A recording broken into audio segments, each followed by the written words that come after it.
ભાજપ નેતાને પ્રોહિબિશનના ગુનામાં suspended ASI મુકો મારતા લીવર કિડની ફાટી જતા મોત મામલે સસ્પેન્ડ એએસઆઈની હત્યાના ગુનામાં ધરપકડ કરતી ભેસ્તાન પોલીસ વેવાણ અંગે બીભત્સ પોસ્ટ મુદ્દે સમજાવવા ગયા હતા બાપ દીકરા।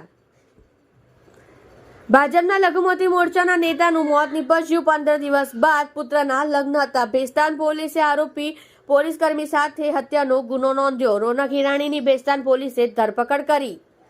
ભાજપ લઘુમતી મોરચાના મહામંત્રી સલીમ સાથે રોનક હિરાણીએ ઝઘડો કર્યો હતો। સલીમના ભાઈની પત્ની સાથે રોનક લિવ ઇન રિલેશનશિપમાં હતો। તાજેતરમાં એગ્રીમેન્ટ કરાર કર્યા હતા। સસ્પેન્ડેડ એએસઆઈ રોનક સેલવાસથી દારૂની ખેપ મારતા ઝડપાયો હતો, જેમાં પ્રોહિબિશનના ગુનામાં હેઠળ રોનકની ધરપકડ કરી સસ્પેન્ડ કરી દેવામાં આવ્યો હતો। ગતરોજ તારીખ 9/3/2024ના રોજ ભેસ્તાન પોલીસ સ્ટેશન વિસ્તારમાં હત્યાનો ગુનો નોંધાયેલ છે, જેમાં સસ્પેન્ડેડ એએસઆઈ રોનક હિરાણી તથા મરણ જનાર સલીમભાઈ બાગડિયા અને તેમના પુત્ર સુમિત સલમભાઈ બાગડિયા વચ્ચે સોશિયલ મીડિયામાં પોસ્ટ મૂકવા બાબતે ઝઘડો થયેલ હતો, જેમાં સલીમભાઈને પેટના ભાગે મૂઢમાર વાગતા તેઓને હોસ્પિટલ લઈ જવામાં આવેલ, જ્યાં ફરજ પરના ડોક્ટર દ્વારા તેમને મૃત જાહેર કરવામાં આવેલ હતા।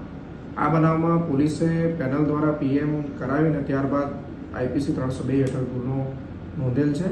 અત્રે નોંધવા યોગ્ય છે કે મરણ જનાર તથા જેમની પર હત્યાનો આરોપ છે એ બંને વ્યક્તિ એક જ કોમ્યુનિટીના છે। સાહેબ, હત્યા કેમ થઈ હતી? આ હત્યા ભેસ્તાન પોલીસ સ્ટેશન વિસ્તારમાં આવેલ રોયલ એવન્યુ એપાર્ટમેન્ટ કે જે સુમિત હોટલની સામે છે ઊન ભેસ્તાન ખાતે આરોપીના રહેણાંક સ્થળ ખાતે બન્યો હતો બનાવ। સાહેબ, આપનો કોઈ ગુનાહિત ઇતિહાસ છે?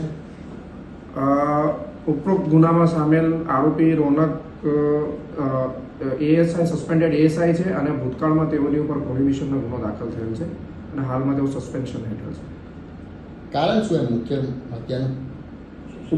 ઉપરોક્ત બનાવમાં આરોપી દ્વારા સોશિયલ મીડિયામાં એક વિવાદાસ્પદ ટિપ્પણી કરવામાં આવેલ હતી, પોસ્ટ મૂકવામાં આવેલ હતી, જે અંગે મરણ જનાર સલીમભાઈ બાગડિયા તથા તેમના પુત્રએ વાંધો ઉઠાવી તેઓની સાથે સમાધાન કરવા ગયા હતા, જેમાંથી બોલચાલ થતા આ સમગ્ર બનાવ બનવામાં આવેલ છે।